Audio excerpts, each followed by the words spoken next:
The year is 1981, October. The air in central Ohio smells of diesel and drying corn husks. Frank Miller closes the books on a Tuesday. He's owned this John Deere dealership for 32 years. He built it from a parts counter and a single service bay. Now it's the largest in 3 counties, a monument of green and yellow steel. Frank is a good man. Everyone says so. He coaches the Little League team. He's a deacon at the First Baptist Church. He knows every farmer by name. He knows their fathers' names. He knows their soil type. He knows who is having a good year and who is not. His son, Tom, works the accounts. Tom is quiet where Frank is loud. He sees the business in numbers, not handshakes. On this Tuesday, Tom finds something, an invoice, a single ticket. The number at the bottom makes him stop. It's the largest single cash sale in the dealership's history. Not a finance deal, not a municipal contract. Cash. A cashier's check, cleared that afternoon. He reads the list of equipment. 28640 four-wheel drive tractors, the biggest they sell. A 4840, the workhorse of the line. A 7720 turbo combine with a new corn head, a 24-foot disc, a 12-row planter, the entire top of the line, enough steel to work 2,000 acres. Tom rereads the name at the top of the invoice, Calvin Wells. The name is familiar, a whisper from years ago. He feels a knot tighten in his stomach. He walks into his father's office. Frank is on the phone, laughing with a customer. He waves his son in. Tom holds out the piece of paper. Frank finishes his call and takes it. He puts on his reading glasses. He reads the equipment list. He whistles, a low sound of appreciation. That's a hell of a year for someone. Then he sees the name, Calvin Wells. The smile vanishes from Frank Miller's face. The room goes silent. The only sound is the ticking of the big John Deere clock on the wall. Frank takes off his glasses. He rubs his eyes. He looks at his son. Then he looks out the window, past the lot full of new tractors, out toward the flat, dark earth of the county. He felt something he couldn't quite name. It wasn't regret, not exactly. It was the cold, heavy feeling of certainty turning to dust in his hands. Because 3 years earlier, Frank Miller had sat a young man down in this very office. A young man with a pinned-up left sleeve. A young man named Calvin Wells. And told him he couldn't do it. Told him to go home. Told him to come back when he could afford something real. This channel tells the stories of people who were told no. People who looked at a locked gate and decided to build their own. If you believe these stories need to be told, subscribe to this channel.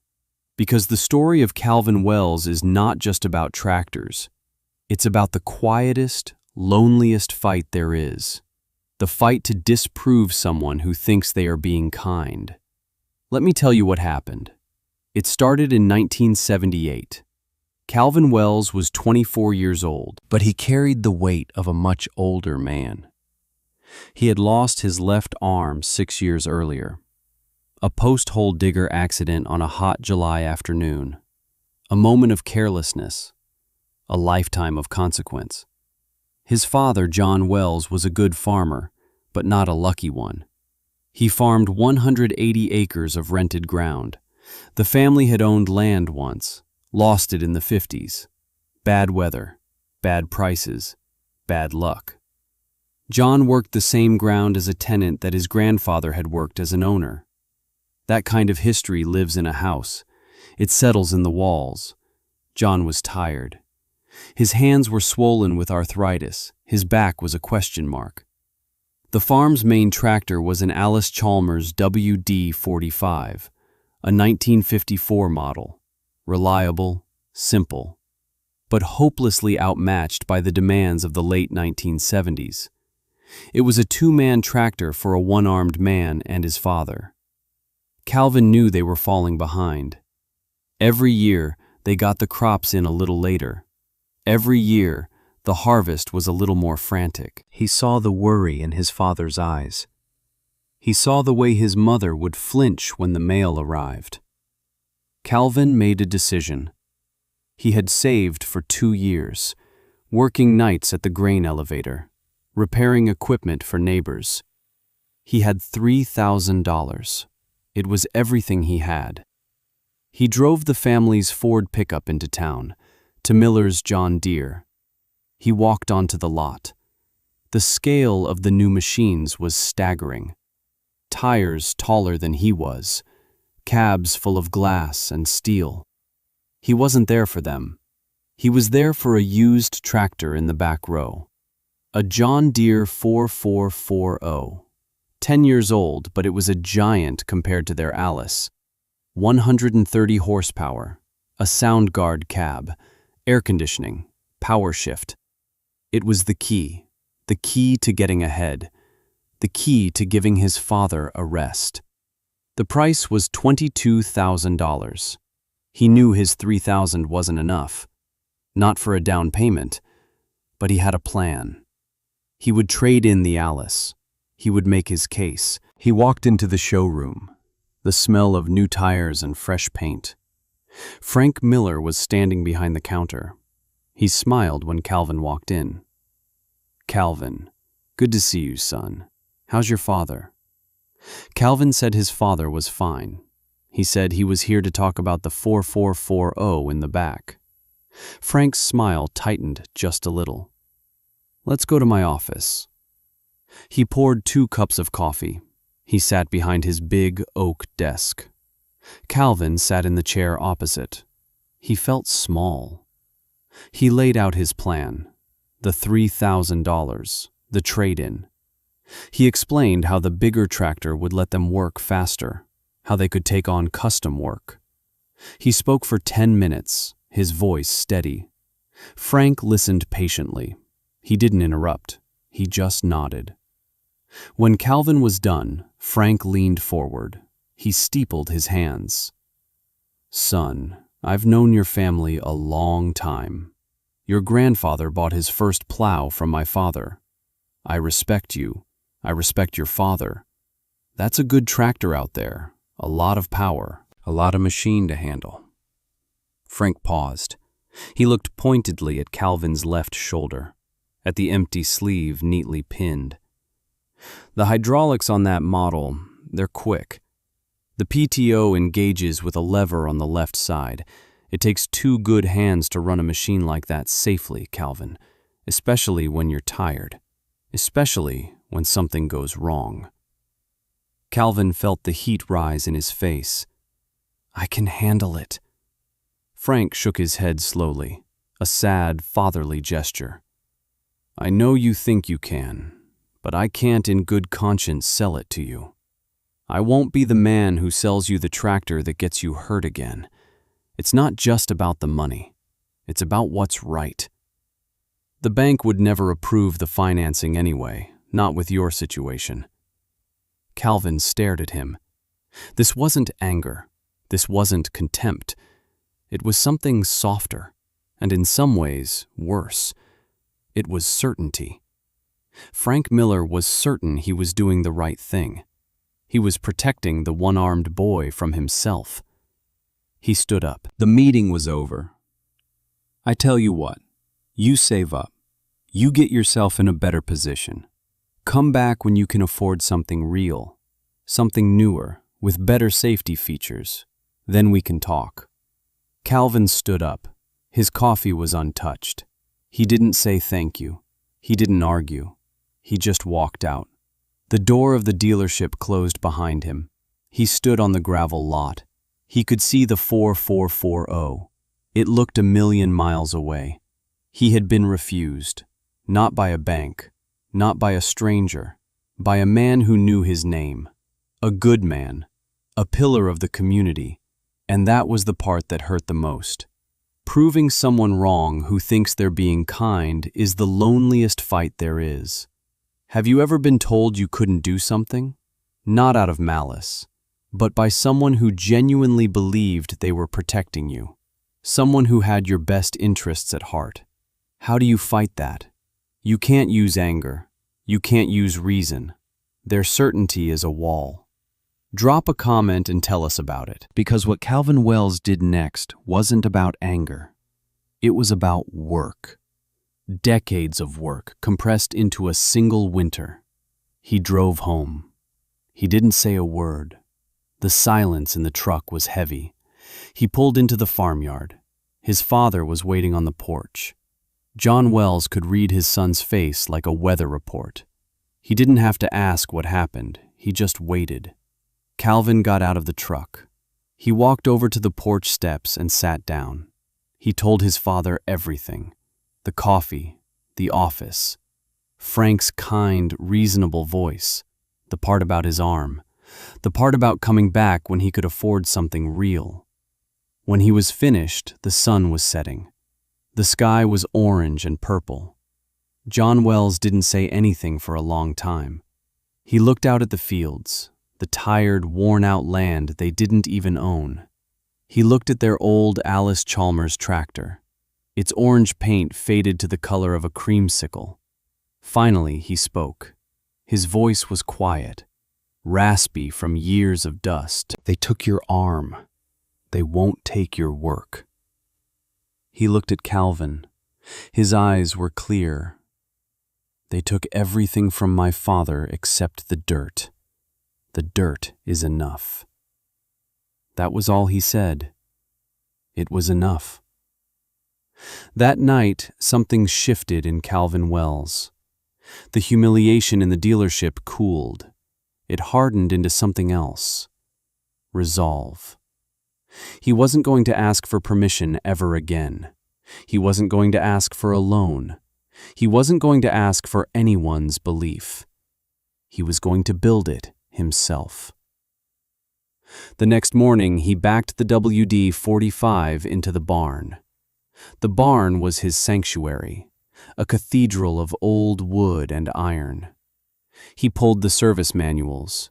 He laid out his tools. He was going to make the Alice do the work of the Deere.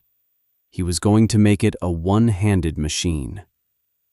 He started with the hydraulics. The WD-45 had a hand-operated lever. Awkward, slow.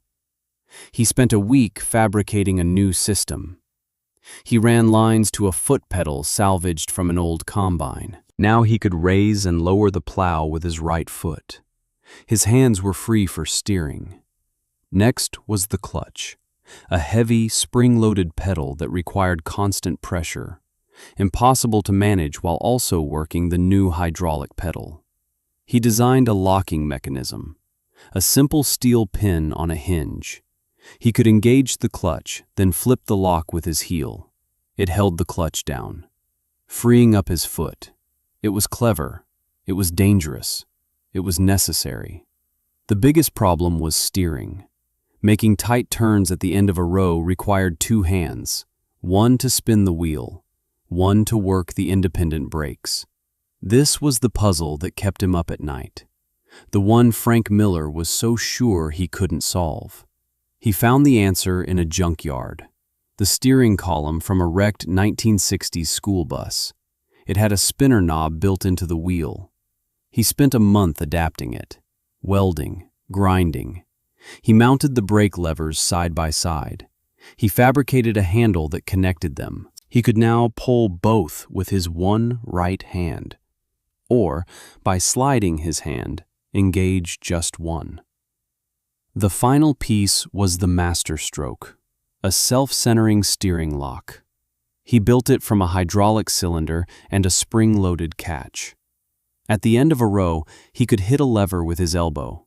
The wheels would snap straight. The tractor would hold its line. It gave him a precious few seconds. Time to work the brakes. Time to work the foot pedal hydraulics. Time to make the turn. He worked all winter. The barn was cold. The steel was colder. His father would bring him coffee. He'd stand and watch for a few minutes. He never offered advice unless asked. He just watched. His presence was a silent statement of belief. The neighbors talked. They saw the lights on in the Wells barn all night. They heard the grinder. They saw the sparks from the welder. Some thought he was crazy. Fixing a tractor that should be in a scrapyard. A one-armed man trying to reinvent the wheel. He's going to get himself killed. That's what they said at the diner. Frank Miller heard the talk. He felt a pang of something. He told himself it was concern. The boy is stubborn, just like his grandfather. By March of 1979, it was done. The WD-45 was transformed. It was a tangle of custom levers, welded brackets, rerouted hydraulic lines. It looked like nothing that had ever come from a factory. It was ugly.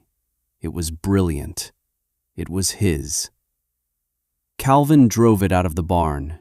The engine sounded the same, but the machine was entirely new. He took it to the back field. He dropped the plow. He made his first pass. It worked. It all worked. He could run the tractor. Not just run it, he could make it dance. He was faster than his father had ever been. He was as fast as any two-handed man in a modern machine. He had not overcome his limitation.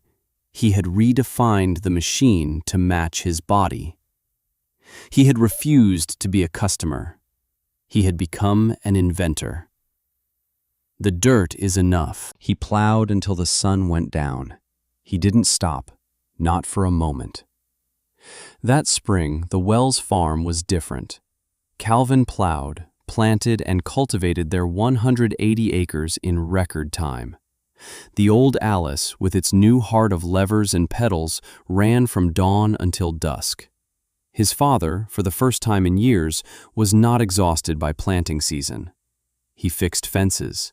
He worked on the other equipment. He watched his son. A quiet pride in his eyes. But 180 acres was not enough. Not for the machine Calvin had built. Not for the ambition that now burned in him. He started talking to his neighbors. He offered to do custom work, plowing, planting. At first, they were hesitant. They looked at his strange, modified tractor. They looked at his one arm. The same doubt he saw in Frank Miller's eyes. His first customer was Abe Martin, an old farmer whose own tractor had broken down. Abe had known Calvin's grandfather. He remembered a time when the Wells family had helped his own. He didn't care what the tractor looked like. He cared about getting his corn in the ground. Calvin plowed Abe's 100 acres in a day and a half. Abe stood by the fence and watched. He saw the tight, perfect turns, the straight, clean furrows. He saw a level of efficiency he had never seen before. At the end of the job, Abe tried to pay him. Calvin shook his head. "Your father gave my grandfather seed corn in '58. He said the drought almost wiped them out. Your father's kindness saved our farm then. Consider this a late payment on that debt." Abe Martin told that story at the co-op. He told it at the diner. He told it at church. Soon, others called. A farmer whose son was sick. A widow trying to keep her land. Calvin worked their fields. He was fast. He was meticulous. He charged a fair price. And he saved every dollar. The money went into a coffee can in the barn. He didn't trust banks. Not anymore. By the end of 1979, he had enough money to lease another 80 acres. He paid for the lease in full. Cash. The community was now split. There were the doubters, the ones who still whispered at the diner. "He's running that old tractor too hard. It's going to fall apart. He's going to get hurt. It's a fluke. One good year doesn't make a farmer." Then there were the believers, the ones who had seen him work, the ones he had helped. They saw the truth. The boy isn't just getting by, he's getting ahead. Frank Miller saw it too. He would drive the county roads on his way to see customers. He saw the newly plowed fields under Calvin's name. He saw the old Alice Chalmers moving faster than it had any right to. He saw the straight rows of corn. He would slow his truck. He'd watch for a minute. He felt that same unnamed feeling, a mix of pride and something else, something that felt like being wrong. He told himself he had done the right thing. He had motivated the boy. Yes, that was it. His refusal had been a gift, a test. He had helped create this success. This is the story we tell ourselves when our certainty is challenged by facts. We reframe the story to make ourselves the hero, but the truth is simpler and much harsher. His refusal had not motivated Calvin. It had wounded him. And Calvin was not working for Frank Miller's approval. He was working to make himself independent of men like Frank Miller, men who held the keys, men who made the rules, men who decided who was worthy. Calvin was building a world where he didn't need their keys, or their rules, or their approval. This is where the story starts to accelerate, because what happened next wasn't about one tractor or one season. It was about a quiet, relentless expansion. Let me tell you about the next 2 years. The year is 1980. The winter is hard. Snowdrifts bury the fences. Calvin spends it in the barn. He doesn't modify the tractor this time. He perfects it. He reinforces the welds. He replaces the hydraulic lines with heavier ones. He builds a heated cab out of plywood and salvaged glass. He is preparing for war, a war fought with seed and soil and diesel. That spring, a neighbor passes away. His children live in the city. They want to sell the farm. 120 acres, good black soil. They put it on the market. Several local farmers make offers. They all go to the bank. They talk about financing. Interest rates are high. The economy is tight. Calvin Wells drives to the widow's house. He sits at her kitchen table. He doesn't have a banker. He has the coffee can, and several more like it. He makes an offer. He opens a canvas bag on the table. It's full of cash, bundles of 20s and 50s and hundreds, earned 1 acre at a time. He buys the 120 acres. His family owns land again for the first time in 30 years. Cash. When his father signs the deed, his hand trembles. Not from age, from the weight of the moment. The family name is back on the county plat book. The dirt is enough. Now Calvin is farming 380 acres, 180 leased, 120 owned, and 100 of custom work. The old Alice runs nearly 24 hours a day during planting. Calvin sleeps in 4-hour shifts. His father brings him meals in the field. The doubters get quieter. It's hard to argue with a man who is buying land with cash. Frank Miller hears about the sale. He is genuinely impressed. He sees Calvin at the parts counter one afternoon. He walks over, extends his hand. "Heard you bought the old Johnson place, son. Congratulations. That's fine land." Calvin takes his hand, a firm grip. "Thank you, Frank." Frank claps him on the shoulder. "See, I told you you could do it. Just had to get yourself on solid footing." Calvin looks at him. His eyes are flat. He doesn't say anything. He just turns and walks away. The silence is louder than any argument. Frank stands there, his hand still half raised. He feels like a fool. And he doesn't know why. He still believes he helped. He cannot see the gap between his intention and Calvin's reality. The year is 1981. The year it all comes to a head. Calvin expands again. Another 160 acres go up for sale. An auction this time. The whole county is there. The big farmers, the ones with lines of credit and shiny new tractors. They stand in a circle. The auctioneer starts the bidding. The price climbs. The big farmers nod at each other. They are the only players in this game, or so they think. Calvin stands at the back of the crowd. He doesn't say a word. The bidding slows. It's down to 2 men. They are bidding the price up in $500 increments. The auctioneer is about to call it. Going once, going twice. Then, a voice from the back of the crowd. Clear, calm. Calvin raises his hand. He makes a bid $20,000 higher than the last one. The crowd goes silent. Everyone turns to look. The one-armed farmer, the kid with the junk tractor. The 2 big farmers look at each other. They shake their heads. They are out. The auctioneer's gavel falls. Sold. To Calvin Wells. After the auction, the lawyer handling the sale takes Calvin to a small office. He asks for his financing information. Calvin opens his briefcase. Cash. He has become a legend, a ghost story told by bankers. He now farms 540 acres, but he has hit a wall, a physical wall. The Allis-Chalmers WD-45, his brilliant, ugly creation, cannot handle the workload. It's running hot. The transmission is whining. He has pushed the old machine to its absolute limit. He needs more iron. He needs bigger machines. He needs the power he was denied 3 years ago. He has the money. He has proven them all wrong. Now, it is time to go back. Not for approval, not for revenge, but for tools. He is a businessman buying tools for his trade. That is all.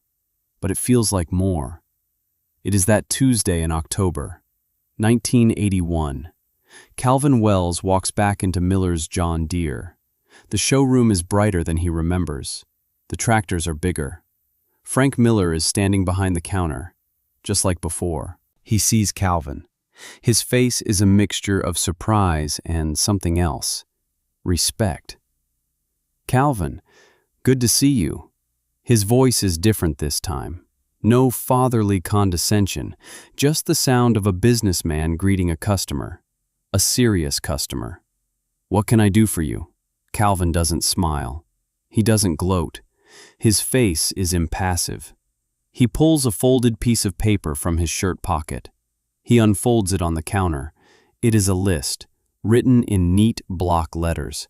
Frank puts on his glasses. He reads the list. His eyebrows go up. He reads it again. He looks at Calvin. This is a fleet, son. This is the biggest order I've ever written. Calvin just nods. Frank's mind is racing. The financing, the banks, the paperwork. It will take weeks. He opens his mouth to explain the process. Calvin stops him. He slides a single piece of paper across the counter. A cashier's check. From the county's main bank, drawn that morning. The amount is written in dark blue ink. It covers the entire list, plus tax. Frank Miller stares at the check. He looks at the name of the payee. Miller's John Deere. He looks at the name of the payer. Calvin Wells Farms. He picks up the check. The paper is crisp, real. He remembers his own words from 3 years ago. Come back when you can afford something real. The words hang in the air between them, a ghost in the bright, clean showroom. Frank looks at Calvin. He is looking for triumph in the young man's eyes, for anger, for a flicker of, I told you so. He sees none of it. He just sees a farmer, a tired, determined farmer buying the tools he needs. The absence of emotion is more devastating than any speech. Calvin speaks. His voice is quiet. You were right, Frank. I came back when I could afford something real. He doesn't smile when he says it. He just states it as a fact, like the price of corn or the chance of rain. Frank Miller feels the full weight of the last 3 years settle on him. The boy in his office asking for a chance, the condescending kindness of his refusal, the whispers in the diner, the sight of the old Alice working in the fields, the cash sales, the land purchases. He had been a witness to the whole story, but he had been reading it all wrong. He thought it was a story about him, about his good judgment, his tough love. He realizes now he was not the mentor. He was the obstacle, the gatekeeper, the man who was wrong. Wrong in the kindest, most certain, most damaging way. He clears his throat. The words come out choked. Calvin, He doesn't know what to say. I'm sorry? I was wrong? Congratulations? None of it feels like enough. Calvin saves him. I'll need them delivered by Friday. I've got corn to get out of the field. And just like that, it's over. It's just a business transaction. Calvin turns and walks out. He doesn't look back. Frank Miller stands there, holding the check. His son Tom comes out of the office. He saw the whole thing. He looks at the check in his father's hand. He looks at his father's face, and he understands. The story he will tell for the rest of his life has just found its ending. Or so he thinks. But that's not the end of the story. Because what Calvin Wells built was bigger than a farm. It was a legacy. The new green and yellow equipment arrived that Friday, 6 trucks rolling down the lane to the Wells farm. The drivers lined them up in the yard, a parade of steel. Calvin's father walked out of the house. He stood and looked at the machines. He walked over to the 8640. He touched the tire. It was twice as tall as him. He looked at Calvin. He didn't say a word. He just nodded. Tears welled in his eyes. Calvin started the combine. He drove it into the cornfield. The harvest that year was the fastest, most efficient in the county. But Calvin never forgot where he came from. He kept the old Alice Chalmers WD-45. He parked it in the front of the main shed. He kept it clean. He kept it running. It was a reminder, a monument to the winter of his invention.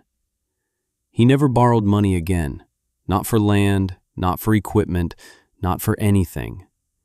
He expanded his farm to over 3,000 acres, all of it paid for, cash. His guiding principle was self-sufficiency. Never again would a man behind a desk hold his future in his hands. But his success wasn't just for him. In 1995, he established the Wells Grant, a foundation. It provided money to disabled farmers, not as charity, as an investment. The grants were for equipment modification, for hand controls, for wheelchair lifts on combines, for the kind of custom engineering he had done himself in a cold barn. The foundation's motto was simple: the dirt is enough. It meant that the land doesn't care if you have 1 arm or 2, if you are in a wheelchair or on your feet. The dirt only asks for work. The foundation helped hundreds of farmers stay on their land, soldiers returning from war, farmers who had suffered accidents, young people born with disabilities who dreamed of farming. Calvin would meet with them himself. He'd listen to their stories. He'd look at their designs. He never gave them pity. He gave them respect. And he gave them the resources to build their own solutions. Frank Miller retired in 1988. He sold the dealership to his son, Tom. Frank lived another 15 years. He saw what Calvin built, the farm, the foundation. He saw the articles in the farm journals. He and Calvin were civil. They would nod to each other in town, but the space between them was never bridged. The conversation in Frank's office was a thing that could not be unsaid. One day, not long before he died, Frank visited the County Historical Museum. They had a new agricultural exhibit. In the center of the room, on a raised platform, was a tractor. An old Allis-Chalmers WD-45. Its orange paint was faded, but the custom levers and pedals were polished bright. A small plaque described its story: the one-handed tractor, built by Calvin Wells in the winter of 1978. Frank stood in front of it for a long time. He looked at the homemade steering lock, the foot pedal hydraulics, the genius born of necessity. And for the first time, he understood the depth of his mistake. He hadn't just misjudged a young man's capability. He had failed to see his brilliance. He had looked at a one-armed man and seen a liability. He should have seen an engineer. Today, if you visit that museum, you can see the tractor. It sits there, a quiet testament to a quiet man. The steering lock Calvin invented sits on a wall at the headquarters of the Wells Grant. It's the first thing visitors see. A piece of metal, a physical artifact of refusal and resolve. Calvin's father, John, lived to see his grandchildren take over the farm. He passed away peacefully in the farmhouse his son had bought back. The land was his again. The story comes full circle at the John Deere dealership. Tom Miller runs it now. He keeps a framed copy of that 1981 invoice on his office wall. The biggest cash sale in the company's history. He tells every new salesman the story of Calvin Wells. It's a training lesson about humility, about not assuming you know a person's limits, about the danger of certainty. One arm. That's the phrase that echoes through the story. It was meant as a label of limitation, a reason for refusal. But it became a symbol of strength, a reminder that the most profound innovations often come from those who are excluded. Those who are denied access have to create their own. And often, what they create is better, more efficient, more human. The world is full of gatekeepers. People who mean well, people who are certain they know what is best for you. They are not villains. They are something more dangerous. They are reasonable. Their refusals sound like wisdom. Their limitations sound like protection. Right now, somewhere, someone is sitting in an office. They are being told no, for their own good. They are being told they are not ready, not strong enough, not the right fit. They are being told to come back later. The story of Calvin Wells is a reminder that the most powerful response to that kind of certainty is not an argument. It is the quiet, relentless, undeniable proof of your work. It takes decades, not moments. It is built acre by acre, dollar by dollar, cash. If this story means something to you, if you've ever felt the sting of a well-intentioned refusal, share this video. Share it with someone who needs to hear that they are not defined by the limits others place on them. Subscribe for more stories of those who build their own gates. And remember, the dirt is enough.